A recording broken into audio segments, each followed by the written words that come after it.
ملکہ سبا نے بہت سے تحفے تحائف سلیمان علیہ السلام کی خدمت میں بھیجے۔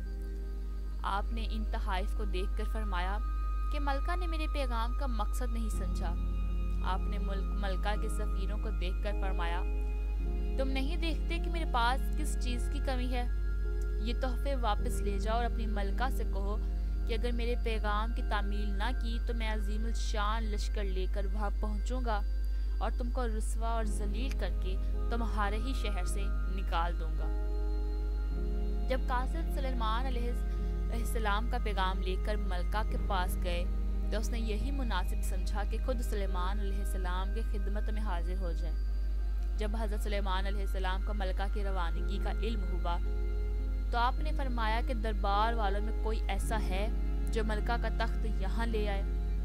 ایک جن نے کہا کہ آپ کے دربار برخاست ہونے تک میں تخت لا سکتا ہوں اور میں امین بھی ہوں۔ آپ کے وزیر آصف بن برقیہ نے کہا کہ میں آنکھ جھپکتے ہی اس کا تخت پیش کر سکتا ہوں۔ اس نے اسم اعظم پڑھا تو ملکہ سبا کا تخت حاضر ہو گیا، اور جو ہی سلیمان علیہ السلام نے مڑ کر دیکھا تو ملکہ کا تخت وہاں موجود تھا۔ اس پر سلیمان علیہ السلام نے اللہ تعالیٰ کا شکر ادا کیا اور فرمایا کہ خدا کا یہ فضل میری آزمائش کے لیے ہے تاکہ وہ دیکھے کہ اس حالت میں بھی اس کا شکر ادا کرتا ہوں یا نہیں۔ اب آپ نے حکم دیا کہ اس کی شکل بدل دی جائے۔ جب ملکہ سلیمان علیہ السلام کے دربار میں پہنچی تو اس سے پوچھا گیا کہ تیرا تخت بھی ایسا ہی ہے جیسا یہ ہے؟ اس نے کہا یہ تو وہی ہے۔ ملکہ سبا نے سلیمان علیہ السلام کے پیغمبرانہ جاہ و جلال کو دیکھ کر دین حق قبول کر لیا۔ حضرت سلیمان علیہ السلام کے پاس 100 زوجات تھیں، جس کا ثبوت صحیح بخاری کی مندرجہ ذیل حدیث سے ملتا ہے۔ ابو ہریرہ رضی اللہ تعالیٰ عنہ بیان کرتے ہیں، سلیمان بن داؤد علیہ السلام نے کہا کہ آج رات میں 100 عورتوں کے پاس جاؤں گا، ہر عورت ایک بچہ جنے گی جو اللہ تعالیٰ کے راستے میں قتال کرے گا۔ فرشتے نے کہا انشاءاللہ کہہ لو، تو انہوں نے نہ کہا، اور انشاءاللہ کہنا بھول گئے تو اس رات سب کے پاس گئے۔ ان میں سے کسی نے بھی کچھ نہ جنا، صرف ایک نے آدھا بچہ جنا۔ نبی صلی اللہ علیہ وسلم نے فرمایا کہ اگر وہ انشاءاللہ کہہ لیتے تو ایسا نہ ہوتا اور ان کی ضرورت کو پورا کرنے کا باعث بن سکتا تھا۔ صحیح مسلم کی حدیث نمبر 1655 میں 90 عورتوں کا ذکر ہے، اور ایک اور روایت جسے امام بخاری نے جہاد کے لیے اولاد طلب کرنے کے باب میں تعلیقات ذکر کیا ہے، جس میں 99 عورتوں کا ذکر ہے۔ حضرت داؤد علیہ السلام کے انتقال کے وقت ایک روایت کے مطابق حضرت سلیمان علیہ السلام کی عمر 25 سال تھی۔ اللہ تعالیٰ نے نبوت اور حکومت دونوں میں حضرت سلیمان علیہ السلام کو داؤد علیہ السلام کا جانشین بنایا۔ یوں نبوت کے ساتھ ساتھ اسرائیلی حکومت بھی ان کے قبضے میں آ گئی، جیسے کہ قرآن مجید میں کچھ آیت کا ترجمہ اس طرح سے بیان کیا جاتا ہے، اور سلیمان علیہ السلام داؤد علیہ السلام کا وارث ہوا۔ یہاں وراثت سے مراد مال و دولت اور حکومت و سلطنت نہیں ہے، کیونکہ سلیمان علیہ السلام حضرت داؤد علیہ السلام کی واحد اولاد نہ تھے۔ ان کی 100 بیویاں تھیں، ان سے اولادیں بھی تھیں، اور داؤد علیہ السلام کی وفات کے وقت آپ کے 19 بیٹوں کا ذکر ملتا ہے۔ اگر وراثت سے مراد مال و دولت، جائیداد اور سلطنت ہے تو پھر 19 کے 19 بیٹے وارث ٹھہرتے اور سلیمان علیہ السلام کی تخصیص باقی نہ رہتی۔ اب چونکہ یہاں وارث ہونے میں سلیمان علیہ السلام کا ذکر ہے تو وہ علم اور نبوت ہی کی وراثت ہو سکتی ہے۔ بے شک علماء ہی انبیاء کے وارث ہوا کرتے ہیں۔ پھر دوسری بات یہ بھی ہے کہ انبیاء کی وفات کے بعد ان کی اولاد ان کے مال و دولت کی وراثت نہیں ہوتی، بلکہ تمام مال و اسباب مساکین و فقراء کے حق سمجھتے ہوئے خدا کے انعام پر صدقہ کر دیا جاتا ہے، کیونکہ یہ حقیقت ہے کہ انبیاء کے مال کی میراث تقسیم نہیں ہوا کرتی۔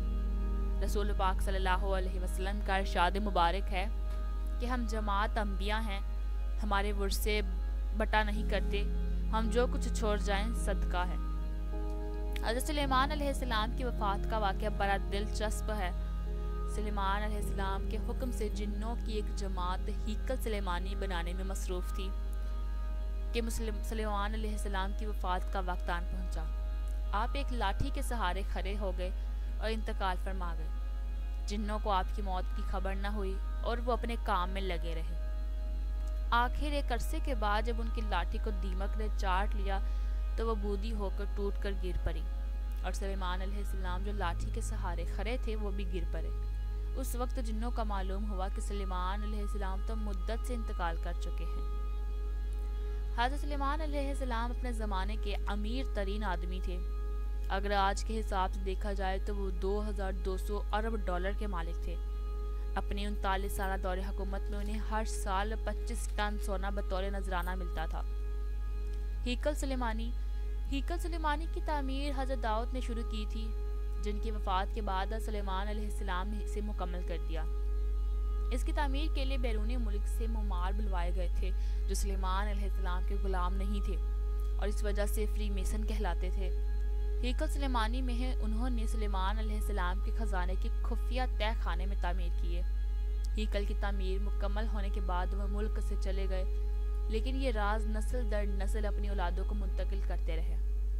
کوئی 2000 سال بعد کچھ مہم جو یروشلم کی اس مقدس عبادت گاہ کے باقی ماندہ کھنڈر تک آئے، بادشاہ وقت سے اجازت نامہ حاصل کیا اور یورپ سے زائرین کے آنے جانے کی حفاظت کے انتظامات سنبھالے۔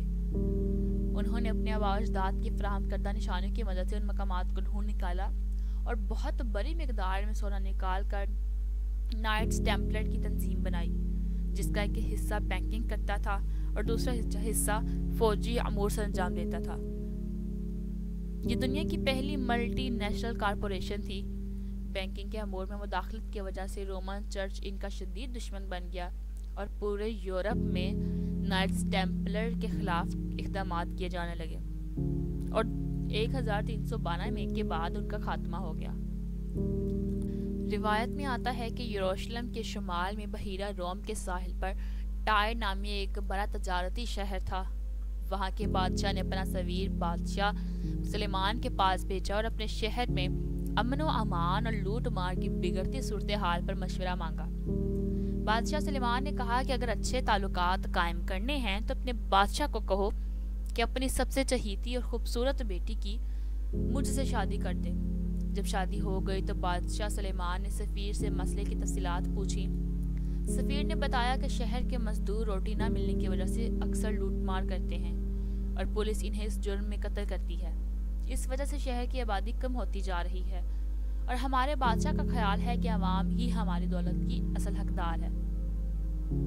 بادشاہ سلیمان اس نتیجے پر پہنچی کہ جب شہر میں گندم کی بہتات ہوتی ہے اور قیمتیں بہت گری ہوئی ہوتی ہیں تو بھی تنخواہ اتنی کم ہوتی ہے کہ مزدور گندم نہیں خرید سکتے۔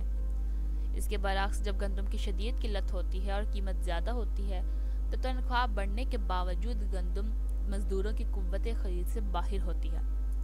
بادشاہ سلیمان نے سفیر کو خط دیا اور کہا کہ تمہاری زندگی اس خط کی رازداری سے مشروط ہے۔ اپنے بادشاہ کو میرا مشورہ دو کہ اپنے شہر میں امپورٹ اور ایکسپورٹ پر سے کسٹم ڈیوٹی بالکل ختم کر دے اور 2 سال بعد دوبارہ میرے پاس آنا۔ بادشاہ سلیمان اس بات سے اچھی طرح واقف تھے کہ ٹائر کے شہر میں کسٹم کے حکام رشوت خور ہیں۔ جب وہاں کسٹم کا محکمہ ہی ختم کر دیا گیا تو تاجروں کو درآمد برآمد کی بڑی آزادی مل گئی، ورنہ پہلے انہیں 20% کسٹم ڈیوٹی ادا کرنی پڑتی تھی۔ بحری جہازوں کے کپتانوں اور کاروانوں نے ٹائر شہر کا رخ کیا۔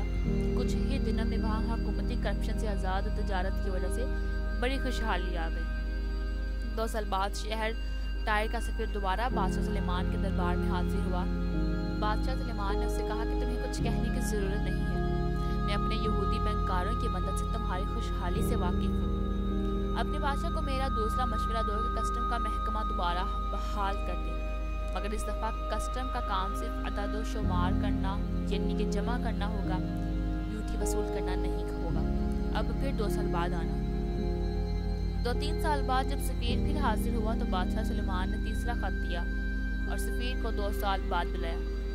خط میں لکھا تھا اپنے شہر میں بڑی ضیافت کا اہتمام کرو جس میں شہر کے سارے بینکروں کا آنا لازمی ہو اور نہ آنے والے بینکر کو فوراً شہر بدل کر دیا جائے۔ ضیافت کے اختتام پر ٹائر کے بادشاہ نے کہا کہ ہمارے پاس درست ترین اعداد و شمار ہیں کہ کس نے کتنی درآمد اور برآمد کی ہے۔ اور ان اعداد و شمار پر تم بھی مکمل اعتبار کرتے ہو، آج سے ہر بینکر اپنے ہر درآمد اور برآمد پر ماہانہ 10% ٹیکس دے گا۔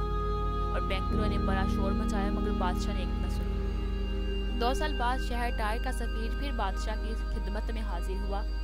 اب اس کا شہر انتہائی خوشحال ہو چکا تھا۔ بادشاہ سلیمان نے اسے آخری خط دیا اور کہا کہ اب واپس یہاں آنے کی ضرورت نہیں ہے۔ اس خط میں ٹائر کے بادشاہ کو مشورہ دیا گیا تھا کہ دوبارہ بینکاروں کو ضیافت پر بلاؤ اور جو بینکار نہ آئے اسے قتل کر کے اس کے بیوی بچوں کو غلام بنا کر بیچ دیا جائے، اور انہیں حکم دو کہ اگر شہر ٹائر میں قیمتیں 10% بڑھ جاتی ہیں تو بینکروں کو 11% ٹیکس دینا پڑے گا، اور اگر قیمتیں 15% بڑھ جاتی ہیں تو بینکروں کو 13% ٹیکس دینا پڑے گا، اور اگر قیمتیں 20% تک بڑھ جائیں تو ٹیکس 15% ہو جائے گا۔ البتہ اس زمانے کے دستاویزات سے پتہ چلتا ہے کہ ٹائر کے شہر میں اگلے 70 سالوں تک قیمتیں مستحکم رہی تھیں۔ امید ہے ناظرین کہ حضرت سلیمان علیہ السلام کے متعلق تمام معلومات آپ کو پسند آئی ہوگی۔ اگر آج کی ویڈیو آپ کو اچھی لگی ہو تو لائک، شیئر اور کمنٹ ضرور کیجیے گا، اور کائنڈلی چینل کو سبسکرائب کر دیں اور بیل آئکن کو پریس کر دیں تاکہ اگلی ویڈیو کا نوٹیفیکیشن آپ کو مل جائے۔ اپنی دعاؤں میں یاد رکھیں۔ اللہ حافظ۔